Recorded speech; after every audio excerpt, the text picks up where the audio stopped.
Welcome, everyone, and thank you for joining us for Weaponized Investing with Biblical Principles.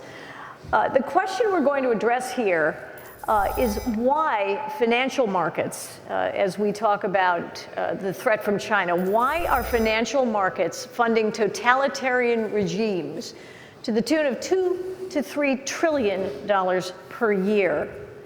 And the reality is that Wall Street firms are investing in the Chinese Communist Party as well as in weapons systems, economic weapons systems, if you will, pointed at the United States at record levels.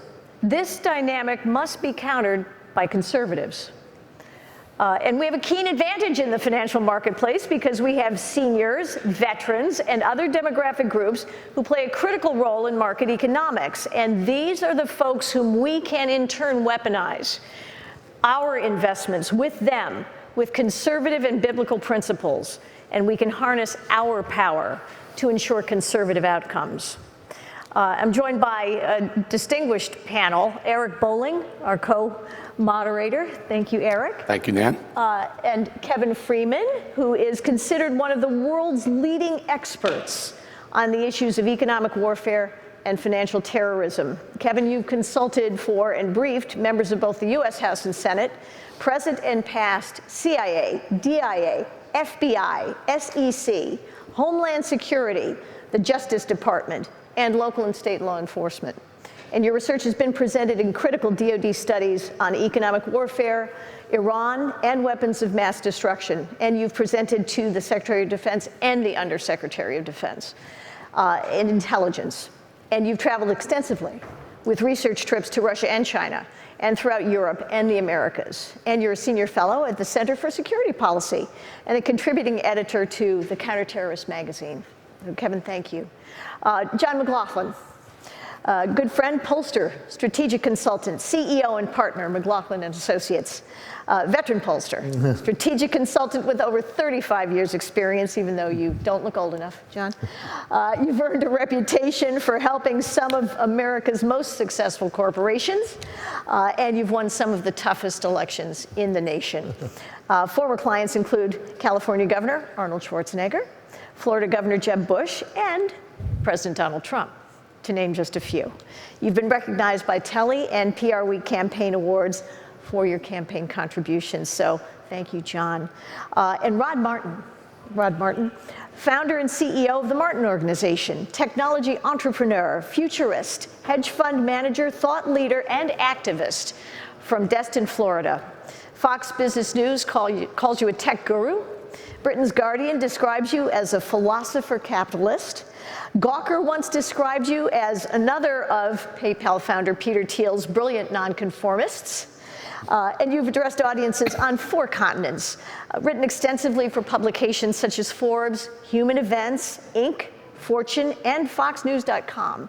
And you're a member of Stratfor's board of contributors. So, Rod, thank you. Can't wait to hear what you have to say. And actually, I have a bit more to say about you. You have been recognized as one of America's leading experts on the conjunction of technology and politics. Couldn't be more pressing today.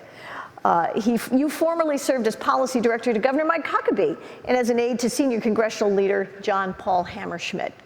You're a member of the Board of Governors and Gold Circle of the Council for National Policy, the Committee on the Present Danger, the Board of Advisors of the National Association of Christian Lawmakers, and a 3-time past president of the National Federation of Republican Assemblies. In 2014, you were named Distinguished Visiting Professor of History, Government, and Entrepreneurship at Hannibal LaGrange University, which is a highly ranked liberal arts college. So, Rod, thank you.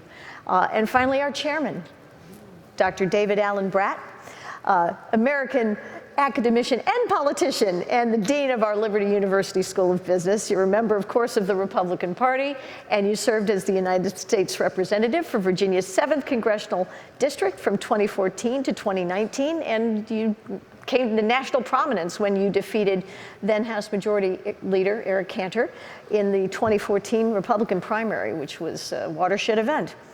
Your primary victory made Eric the first the first primary challenger to oust a sitting House Majority Leader since the position's creation in 1899.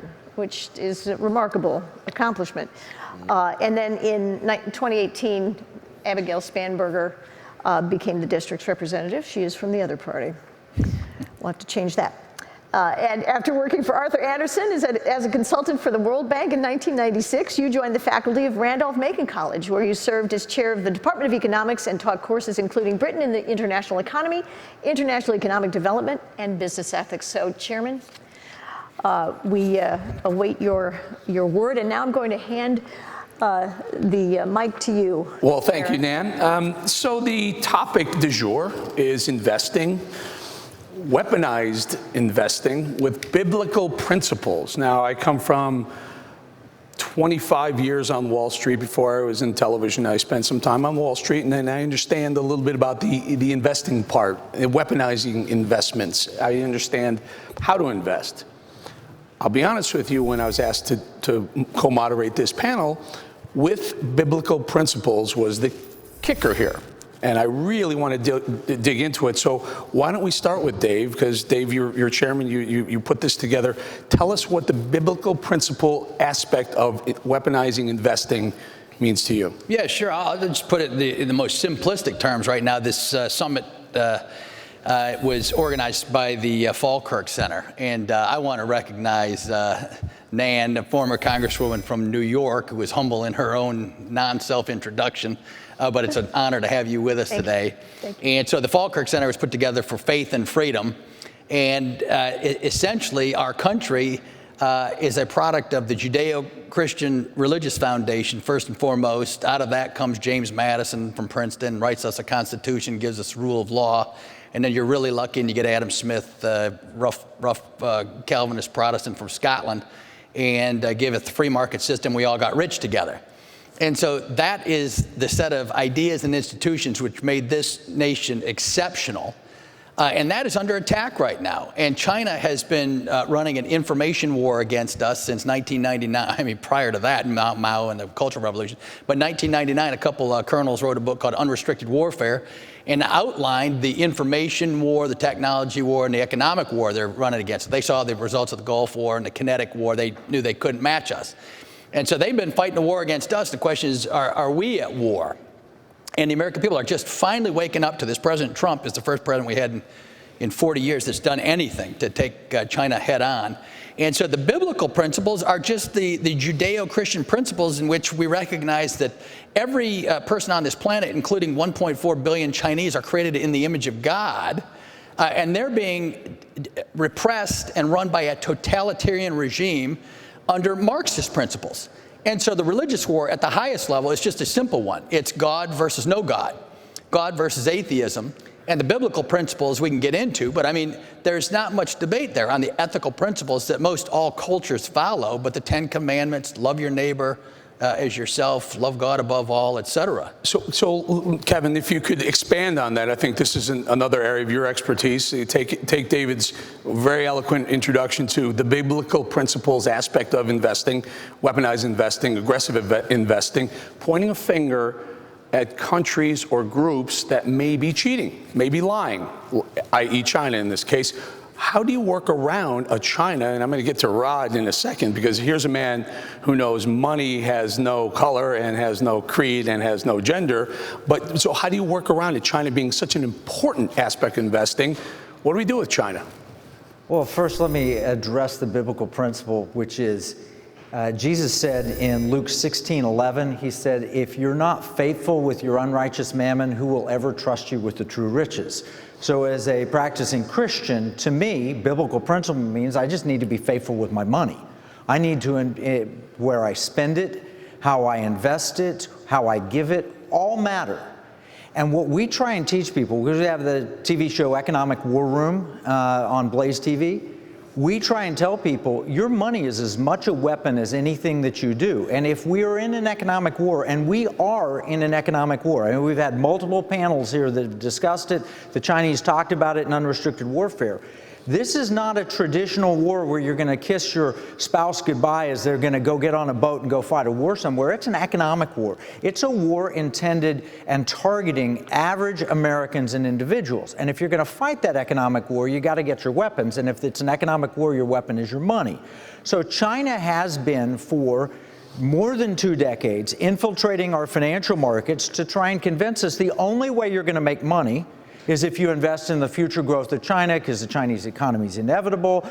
So we're going to take your industries, and they've literally stolen through intellectual property theft, or they've convinced us to go with cheaper labor options in China, where it's a technology transfer because you're going to there.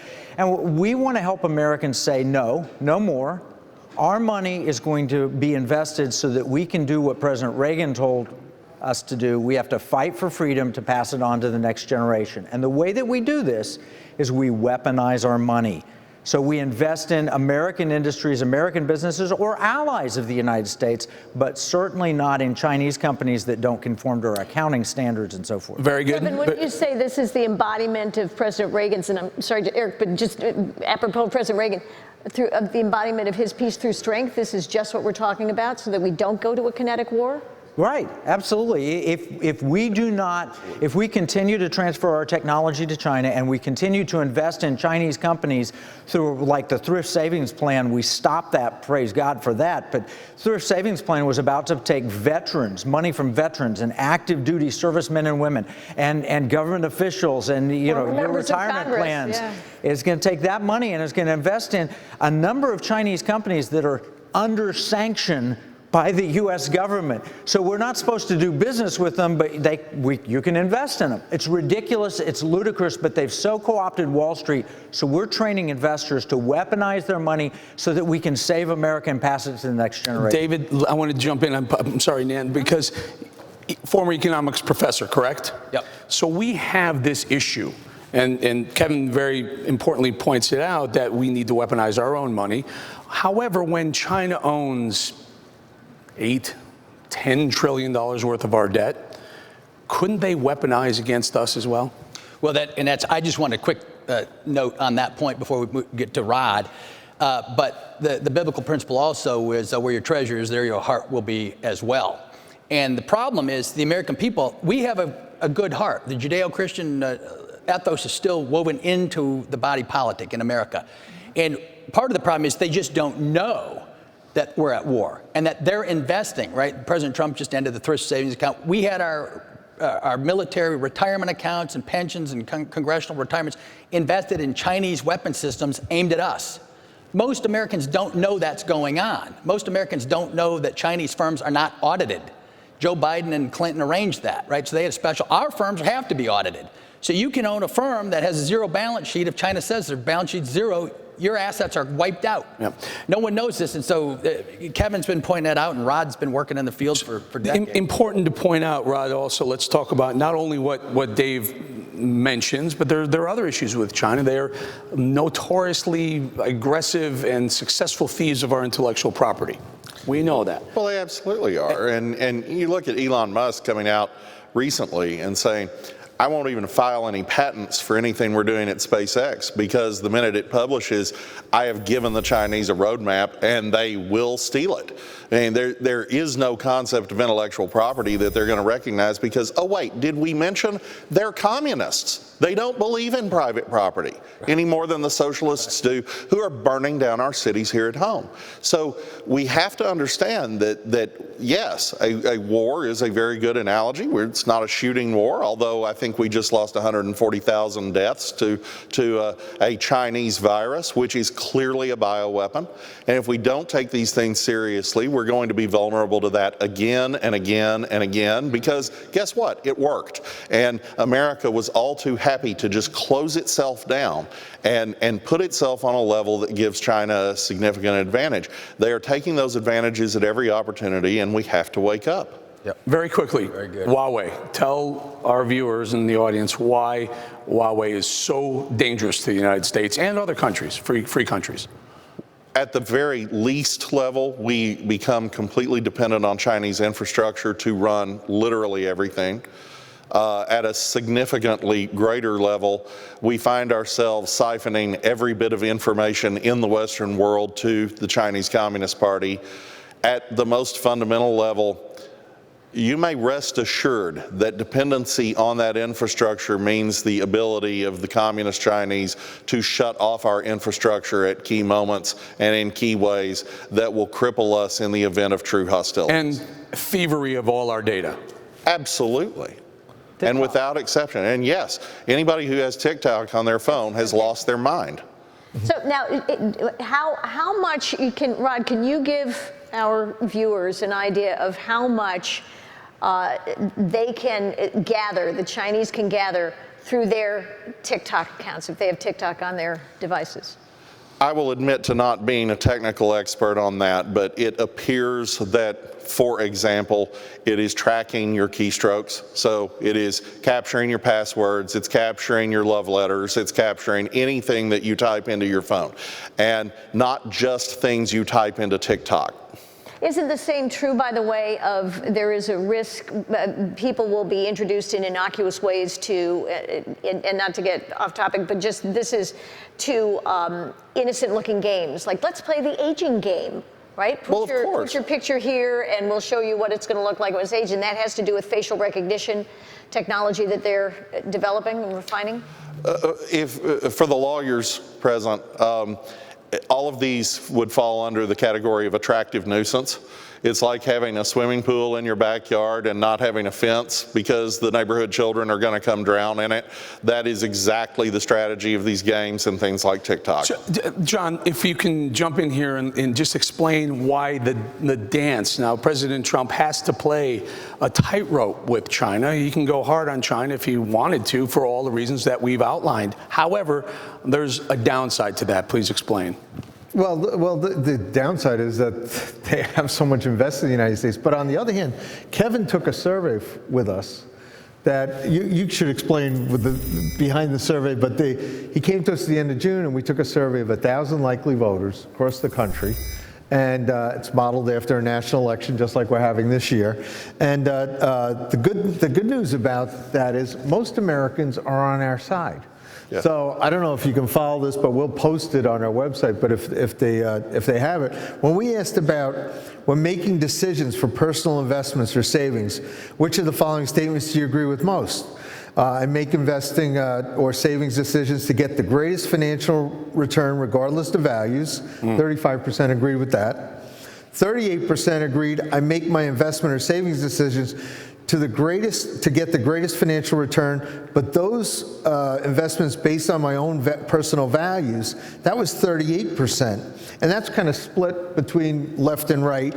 And then there were the liberals, or the 8%. I want my financial company to invest according to their views of social values as more important consideration than my returns.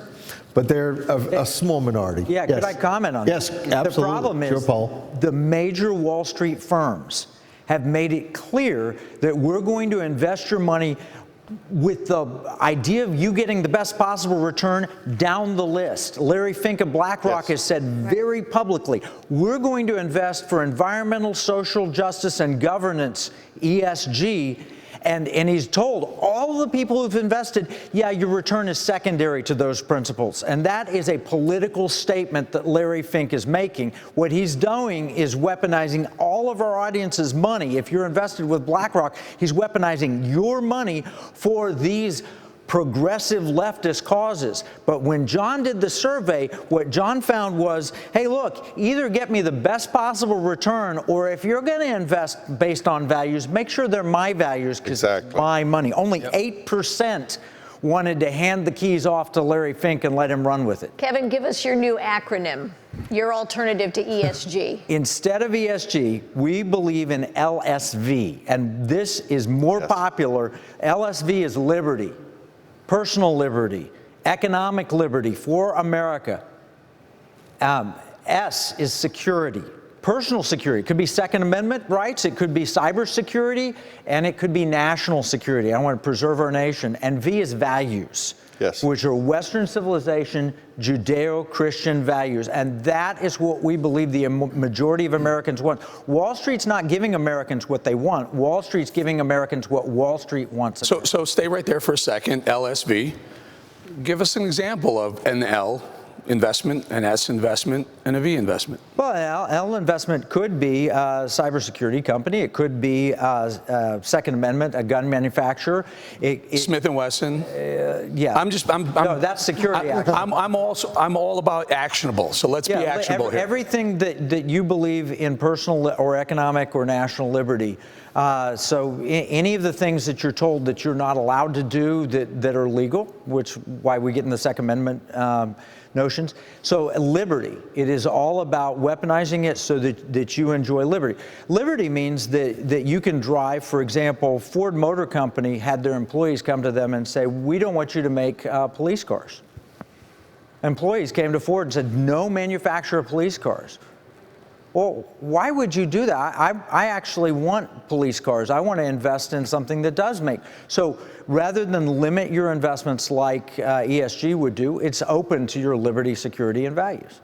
Okay, just take me down the line. Give me a couple of names. I want some stock names.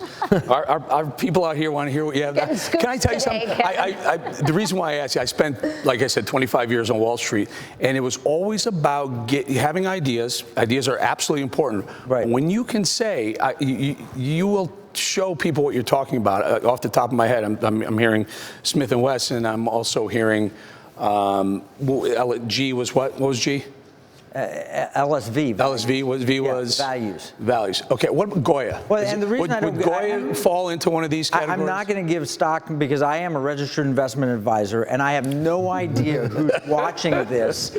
And if they watch that, and I invested in that company, and I can't get in trouble with the authorities on that. But we train the advisors to match the values their clients have with the specific stock ideas that they have. So, Dave, are they tying the hands of investors though? Look, I'll be the first to tell you, it's a very difficult game investing, right? I mean, it's not for the weak. It's not for people who don't understand, who don't do their homework. When you eliminate groups, categories, have you tied the investors' hands behind their backs, at least one hand behind their back? No, I don't think so. If you look at China, right, all the Harvard whiz kids and MBAs over the past couple decades violated every economic and financial principle there was, right? Economics, you want competition, not monopolies. Now we have a world full of monopolies. What's the first thing you learn in Finance 101? Distribute, buy a basket of goods, right? Diversify. And so how is it that we have all monopolies and all of our supply chains are in China right now? So what once looked like wisdom turns out to be foolishness, right? And so investing your values over the long run rationally and thinking through along the lines of Judeo-Christian counsel and investing in firms that will last in the long run, it turns out those who shoved all their supply chains and pharmaceuticals and et cetera, 100% China, lost. So I don't think we are tying the hands. We're trying to liberate the hands. And while doing so, we would also like to liberate 1.4 billion Chinese people while we're at it. And Kevin's bringing his program to Liberty University and the business school also. And so we're going to be training in and putting out a curriculum. So the content will be there. And the investment advisors will be able to name off the firms, but we just can't do so in a public setting. This will be, in effect, a branding or a certification for these investment advisors? Right.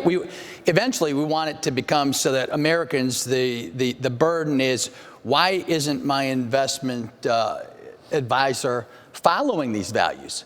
Right? I mean, how in the world can you be investing in a totalitarian regime? Why would you want your money? The vast majority, and John will get at those. No, the vast majority of Americans in the data want to do the right thing, want to invest in the United States of America, want to invest following Judeo-Christian principles, want to invest for the long run best interest of their kids. Right? And so that's what our investment advisors are going to be doing. And that's where President Falwell got excited when he heard Kevin's proposal because it's just the right thing to do. And we have a ton of people across the country that are very excited, and a lot of financial advisors across the country that already want to come. And we want to tip it to the point where Americans say, you ought to have this certificate. Why don't you have it? This is the moment for it. So I'd like to know from Rod and John, more about the potential, John, in terms of your polling, the audience that we have out there, who we can go for. We know we've got a lot of folks whose values are compatible, whole categories and demographics like seniors. Rod, I'd like you to think about how tech world that tends to be empowering folks who feel very differently than we do about some of these things. What kind of barriers could they put up to our reaching some key demographics or publicizing this, getting the word out about this tremendous movement that should start? So, John, if you wouldn't I'll mind. go first. I tell you right off the bat, just since you're talking about China, it's a communist country, socialist. They operate by socialist principles. When Kevin asked them about, do you want your financial efforts to promote the ideals and concepts of socialism or encourage free market capitalism? Capitalism won 56-22, although the 22 scares me. Right. And the 51% of all voters actually have some 401ks and some savings, only 51%, but they were more for capitalism, 63-24, and the socialism goes up with the younger voters, which they need your education. Yeah, thank you. Well, They need you. And then support or disapprove of the wealth being invested by a company that promotes itself to be a friendly to the environment, advocates social justice, and supports good corporate governance, but directs investments toward Chinese companies that violate all three. They disapprove of that 50-34, and the investor class disapproves of that as well. But you've got a situation here where they know, based on Kevin's questions here, they know that their values are being betrayed by some of these investments, and they have a distrust already of the socialism and the tactics that they have there. And just to three more points that he had there, they want people to invest in jobs on a scale of 0 to 10, we asked them. Top one was invest in companies that are bringing jobs back to America. They want you to ensure that international investments are not to fund adversaries like Iran, North Korea, China working against our interests. Those were all over 7, on a scale of 1 to 10, over 7. And then encouraging not investing in companies that countries are persecuting religious minorities like Christians. So China loses on all these counts. And Americans need to think of America and use our investment, our capital, our money to push our values and to push what we believe in. And that's where the American public is. And these days, as you were saying, Kevin, with these investor class, the groups, their money's being invested by people investing against our interests, right, both in the short term and in the long term. And I'll name one name on the negative side, right? So what we were talking backstage, and Blackstone and Larry Fink's name came up, right? And they're forcing the ESG thing here, but they're also forcing half the investment to go to China that is not known for progressive governance or for clean skies and the environment. The opposite. Right. Yeah. And on top of that, the first mover and the billionaire class, the Finks of the world, get a buy-in bonus from the Chinese. So these guys are making profits like you can't believe for that first mover advantage. And it was great when China's growing at 10%, fine, but now it's down to 6.5%, 4%. And with this virus glitch, we'll see what happens. But Nike is the story of the day. If you want to name the name, right, we're talking backstage.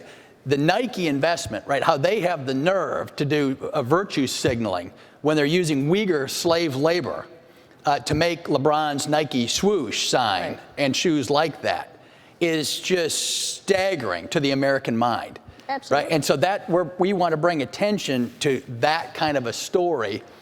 And Nike, by the way, when they were asked, says, we no longer are using slave labor to make shoes. I mean, it's just so But you're using Chinese labor. I mean, Rod, I want you to, because you are a man who knows the world of capital very well. You know the world of technology very well.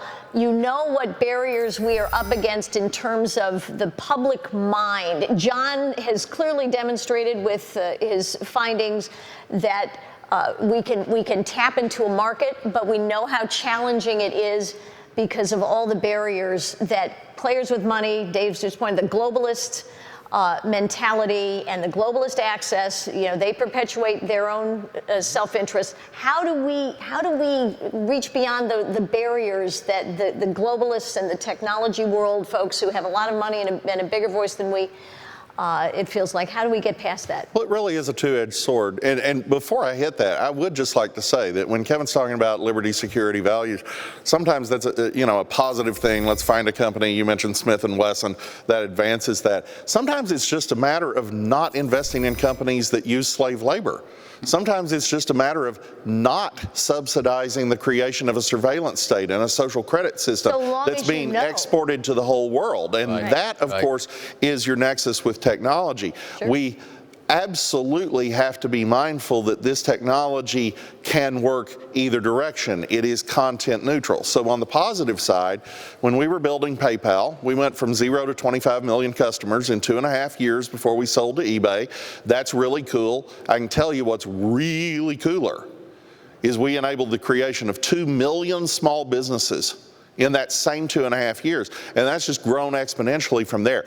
Those are people with financial freedom. Those are people who are not a wage slave or an actual slave. Those are people who control the destiny of their own life, their family's life, their children's lives. This is liberty. This is our values. And yes, it is absolutely security. So that's the positive side of technology. The negative side, as you know, we are finding ourselves deplatformed and demonetized right and left by companies that have benefited tremendously from capitalism. And we have to be mindful.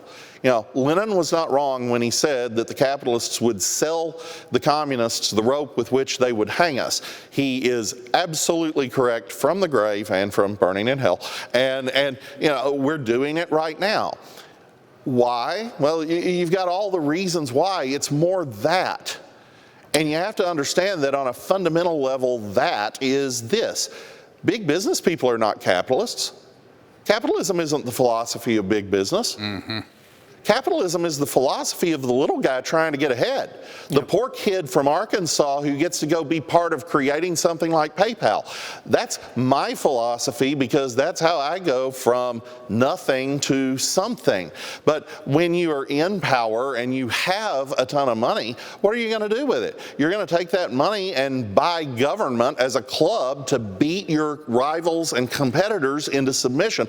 And we have to understand, big business is not going to look at this from an ideological standpoint. They're going to look at it from a quarterly report standpoint. So we can talk about the problems at Twitter, we can talk about the problems at Google, we can talk about the antitrust issues, we can talk about the technical issues, we can talk about the degree to which they are cooperating with the creation of the Chinese Communist surveillance state and the export of it here. But what you really have to talk about is the reality that these institutions function as a public square, whether the law recognizes that reality or not, that Section 230 is creating a perversity in this country that is squelching the First Amendment, and that the only way that we will ever rescue any concept of privacy, not just in this country, but in human civilization in a hyper-technologized age, is by exercising our rights as the sovereign people who have delegated certain enumerated powers to elected representatives to protect us, and that government does not need to constrict private property, but does need to regulate it in such fashion as to be consistent with the rights that are not given to us by the state or even by the Constitution, but by our Creator. And if we don't take that seriously, freedom will die in this generation. Very important comment. As a free market capitalist, the only thing that got me a little bit queasy was when you said we need government to regulate something further. I love them over there. I love them over there, and I think, you know, even further over there is even better. May I just add to this? Sure. Kevin, protest is not new to the United States. We've seen it throughout our 244-year history. Is this a moment in time where protesters have their moment in front of the media and they're making change, or they see they're creating change? Or is it a temporary phenomenon that eventually will move on and we'll get back to life as normal, including investing in America the way it used to be and always has been? If we don't address the protests properly right now, These protests are not natural responses to caring because somebody lost their life. It's a terrible thing what happened to George Floyd. It was an act of murder as far as I can see, just as an observer. It was a horrifying thing. What was also horrifying was the black Trump supporter who was murdered on the street just 2 days ago. Does that black life not matter also? And when you dig down to see who's behind this and you see, oh no, we're Marxists by training, and you recognize that this sort of insurgency was written in unrestricted warfare by the Chinese PLA 20 years ago, where it talks about a single man-made stock market crash. It talks about infiltrating financial markets, putting hacker detachments. It talks about infiltrating the electronic systems so that the EMP could be used, or the electricity network. And it says eventually you want to cause street riots and a political crisis. That's how you take down your enemy. And you realize that this is potentially a lot of good people being sucked into a very bad led movement. What you see in Portland is not peaceful protests. Right. Allow me, and we'll take it around if anyone has, Nan, yourself as well. For what I see you point out there was a murder, right? And Black Lives Matter had a moment where peaceful protest was important and recognized. Certainly. For me, it feels like the leftists, the agitator group, the Antifas and other agitators, anti-American have corrupted the Black Lives Matter movement. They've stolen, David, their stage, so to speak. I watch African Americans yelling all lives matter and having 5 Antifa white kids come up and tell them to shut up. What has happened? David, define what's going on. Is this a temporary phenomenon? No, it's not a temporary phenomenon. I've been in education for 35 years or something. I had a birthday yesterday, so I'm old. But no, the neo-Marxists, right? The Marxist was capitalist versus labor. The neo-Marxist is identity politics, put everyone in a bucket, separate the country, drive the war. That's what's going on. That's been higher ed's been monopoly position on the left. Charlie Kirk was just on the panel. He's trying to arrange it so that you can have a debate of ideas on a college campus. That's how bad it is. You have to fight so you can have a debate between competing ideas. Just to have a debate. Right. And so we're there. The Speaker of the House of Representatives of the United States of America, Nancy Pelosi, was asked about, what do you make about statues, violence in the streets, all this terrible destruction? She said, people are going to do what they're going to do. This is not a temporary phenomenon. Right? The left is in charge. They've announced that when they win, and Nancy Pelosi is a conservative of the liberals, just so you got the context straight. Right? Pelosi's a conservative among. The left has announced that upon winning, they will change the Electoral College. That means California popular vote, New York popular vote, it's done. They win. Right? They're going to restructure the Supreme Court. They're going to put in all sorts of new electoral stuff. They're going to have 30 million amnesty. They've announced, these are things they've announced. And that's supported by academia as well. Academia. So these are announced Democrat far left policies. And the far left, Bernie, right? Biden's accepted all of Bernie's 6 policy prescriptions that are even more left. They're going to socialize healthcare and everything, free housing, free everything. So that's what's coming your way. It's an existential election coming up, right? This isn't a political thing. This is a policy debate about 2 choices. Either you go with that Judeo-Christian tradition with the rule of law and the Constitution and free markets, which has made us exceptional, or you experiment with a Marxist promise, just give us, trade in your rights in the short run. We promise you utopia and a better life later.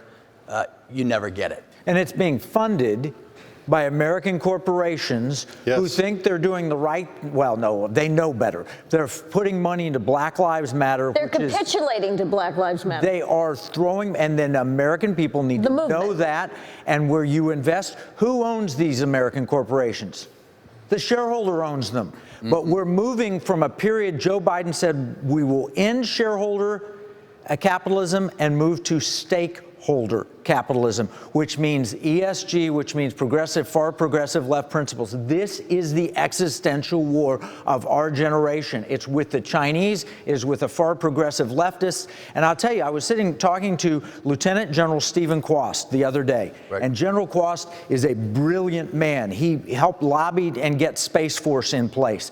He's a 3-star. He was in charge of all training for the entire Air Force out of the Air Force Base in Randolph in San Antonio, Joint Base San Antonio. He's been a leader on fighting and protecting our electric grid. He's been a leader on bringing training for the Air Force into the 21st century. Brilliant, one of the greatest thinkers.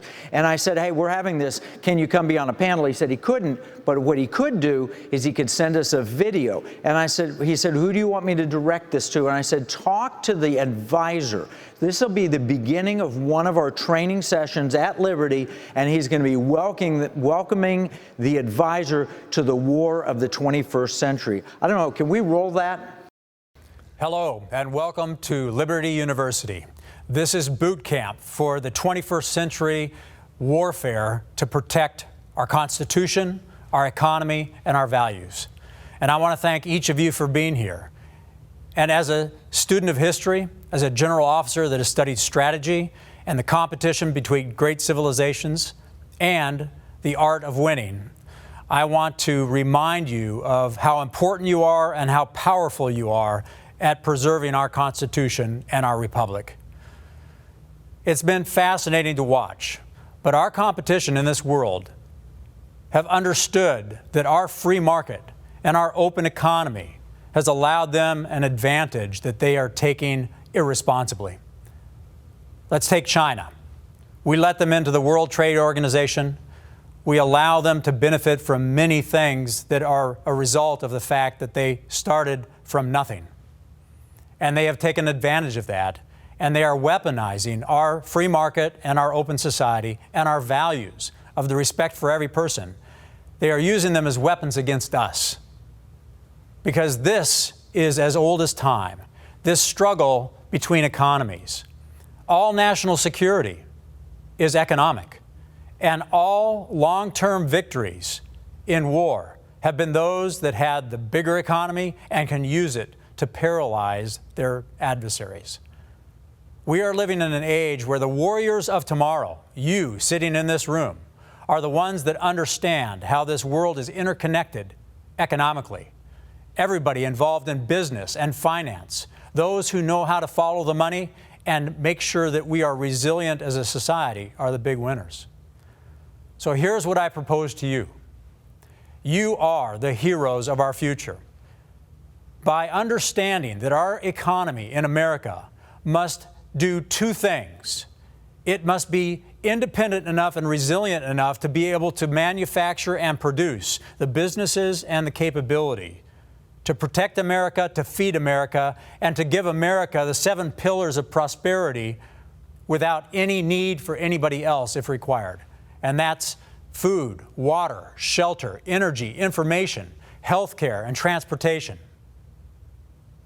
Second thing we need to do is we need to build that resilience so that we still benefit from the blessing of every other culture and every other people, providing the diversity of thought, the innovation, and the color of life, where every civilization is respected, celebrated, and brings us joy. The Chinese people are beautiful. The Communist Party is the system that steals away something God gave each of us, and that is free will and choice.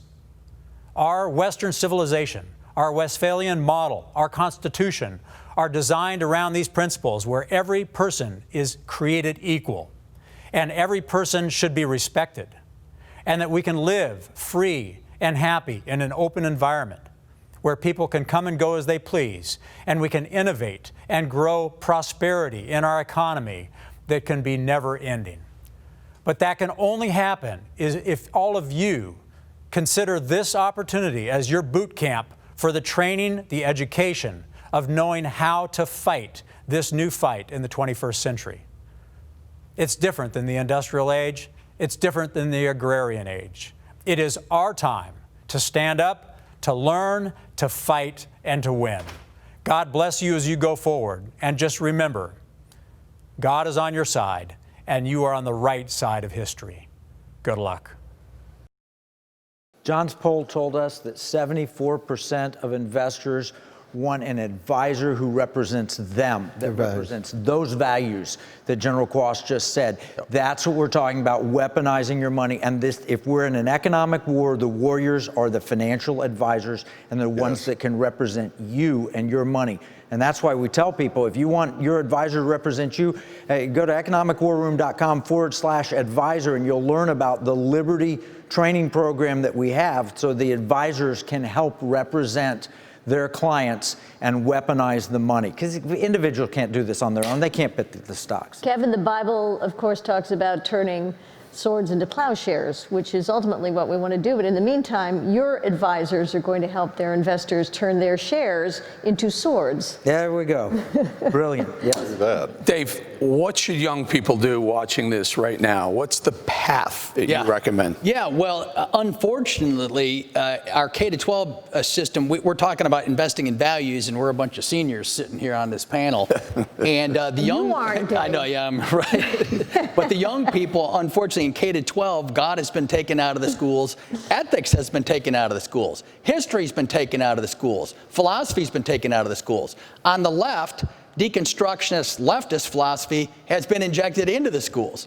And there's no Judeo-Christian principle left. So the young folks, make sure that you are complementing your education by finding your system of ethics, by finding your religious beliefs.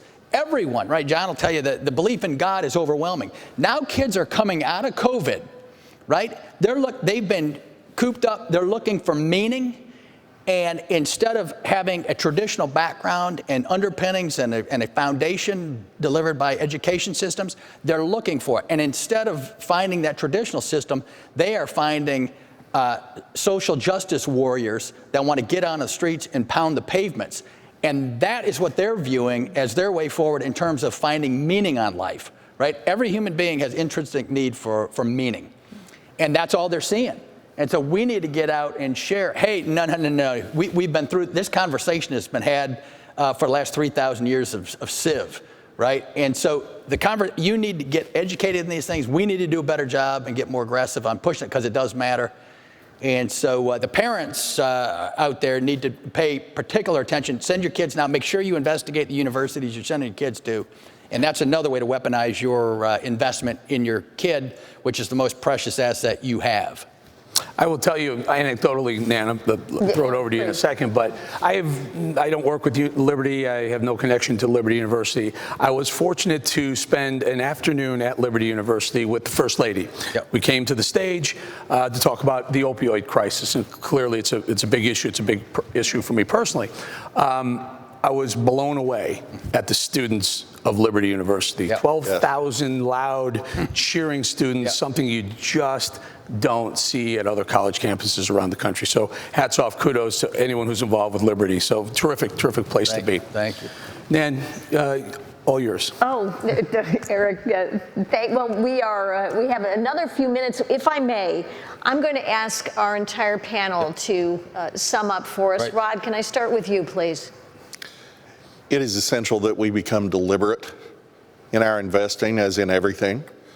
We are given a stewardship mission directly from the Lord. He spent more time talking about money than just about any other thing he taught on. And among those lessons were the parables of the talents and the parables of the minas, which are even more extreme. And those are some pretty good returns. And we have a duty to understand that what we're doing and what we're spending and what we're saving and investing matters. There is probably no more powerful force in the universe other than possibly inertia than compound interest, and that is going to matter over time tremendously. China is on a path toward world dominance. Whether it can achieve that is quite another matter and largely up to us. And it really does come down to how do we steward our resources? How do we protect our intellectual property? How do we respond to this? Are we going to be passive and go gently down the road to serfdom? Or are we going to take this seriously and stand as our forefathers did for life, liberty, and the pursuit of happiness? Those are things that are the challenge of every generation. My parents' generation fought the end of the Cold War. This is a very, very different war, and it will probably not be fought on a battlefield, but it will absolutely be fought. And if we wish for the values of the American Revolution to persevere to my children's generation and my grandchildren's generation, we have to get a lot more deliberate, we have to get a lot more serious, and we have to make every minute count. Thank you, Rod. Profound words, Kevin. Well, that's why Rod Martin is on the board of the National Security Investment Consultant Institute, and one of our advisors, Lieutenant General Quast, and Dean Brat of the Business School is kind of our Liberty connection, so that we're training advisors. And if you have a financial advisor and you want them to help you weaponize your money, go to economicwarroom.com/advisor. When they're trained, they can join with other advisors who've been trained through the NSIC Institute, and we will together be the small ships of Dunkirk that help to save this country, that help to bring America into the future and protect our liberties. I tell you, the one thing what you're talking about here is I'm an old man, Dave, but you taught me humility at one point, and then I was fortunate to learn from it and work for Netanyahu and then work for the president. Awesome. But I tell you right now, in this country, I've never seen public opinion, the kind of which even Kevin's survey shows. We've gone through coronavirus, we've gone through economic unemployment levels as high as a depression, and now we've gone through, race relations and rioting and looting. The country is more on edge. This is such an important election, and still through this, as Kevin said, the biggest number in his poll was 3/4 of the people want to invest their money, their security, with people that believe and share in their values. Yes. We can't miss this moment. This is a historic time in our country. So, Well said. Well said. I will quote Jesus. This is a values-driven thing. Our Father who art in heaven, hallowed be thy name. Thy kingdom come, thy will be done on earth as it is in heaven.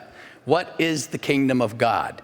Too often Christians revert to metaphors. Jesus spoke in metaphors, so that's fine. But then, as a member of Congress, I got the opportunity to talk to hundreds of pastors at a time. The pastors need to engage. Our founders had it right. If human nature is fallen, and it clearly is, you need to separate powers at every opportunity you get. Yeah, amen. And we need to put those principles into play. What does the kingdom of God look like when it comes to the economic realm? It can't be abstract principles. You need to have answers to that. When it comes to setting up the executive branch, the judicial branch, the legislative branch, our founders had some great ideas. Now we've become more sophisticated. Our logic has not kept up with those biblical principles. And so I'm calling on everybody to work together. That's what the kingdom is. We're not the bosses. We're just here doing the best we can to give the word to the people and say, these are trying times and we can do better. And your treasure will be where your heart is. And so I urge you, please, it'll take some extra steps, but they're not hard. Right now, you probably have your money just out in index funds. Just please go to the web address that Kevin just gave you. Weaponize your investments to build the kingdom of God on earth. And thank you all, brothers and sisters, for joining us at Falkirk Center for Faith and Freedom. And thank you, Nan, and for hosting this event and doing just a wonderful job with us today. And for all of our panelists, and why don't you close us out? Well, I think we hit on some very, very important topics. One of the things we left out, Nan, former congressperson right here, we left the politics out. How do you spend an hour talking without talking it's politics so much better. in this day and age? Well, they would probably end up in a fight or something. There'd be some sort of Not brawl. here, I don't think so. No, Eric. I want to close it out by just saying thank you, Nan. Dave, we love working with you. First time, but it's been terrific. David, Brad, thank you so much for inviting us. Important topic. John as well, the important, the rounding out, putting the color on some of the things that Kevin and Rod had pointed out as well. Real life experience, boots on the ground, so to speak, investing. It's been a great hour. I think we learned some important principles. I spent 25 years on Wall Street. I learned something new in this 1 hour. So I want to say thank you to this panel and say thank you to all who are watching, spending some time with the Freedom Summit. And thank you to Eric Bolling for hosting. Tremendous job. Thank you, brother. Thank you, guys. Thank you.